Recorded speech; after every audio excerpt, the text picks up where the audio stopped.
Before you can start with your drawing, it's a really good idea to make sure you've stopped out the back of your etching plate with some parcel tape. It's also a really good idea to do some thinking about the image that you're going to work from.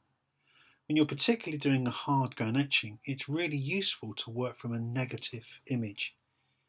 The reason for that is quite straightforward when you begin to see that having smoked your etching plate after the application of the hard ground, your plate reads as a black value.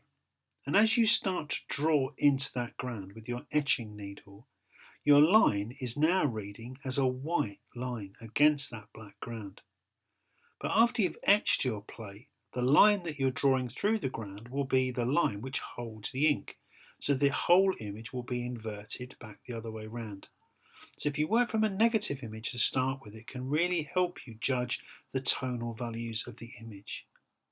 With hard grain, one is drawing with a kind of linear implement. So it's a really good idea to think about hatching, cross-hatching and stippling as ways of creating areas of tone.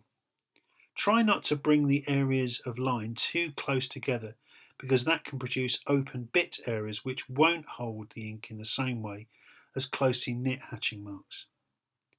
Conversely, in this instance now we're dealing with a soft ground.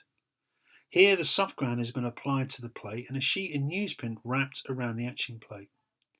We can now proceed to draw with, in this instance, a graphite stick, but one can use pencils or even things like biros. The pressure of the pencil against the paper presses the paper into the ground, and once we peel off the ground, we will take the ground away. So unlike hard ground, when we're producing our drawing in soft ground, we can think positively. In other words, a dark mark will become a dark mark.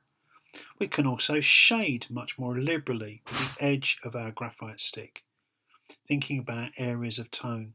So it can be a much more straightforward way of judging the tonal values of our image.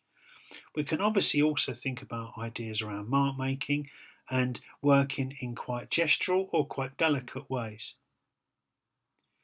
Once we've satisfied ourselves that we're happy with the drawing, we can then proceed to remove the newsprint or tissue paper.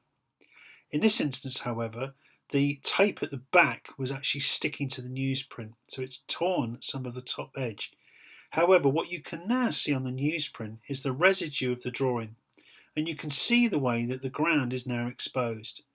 One does, however, need to be careful with the surface of the soft ground because it is still soft.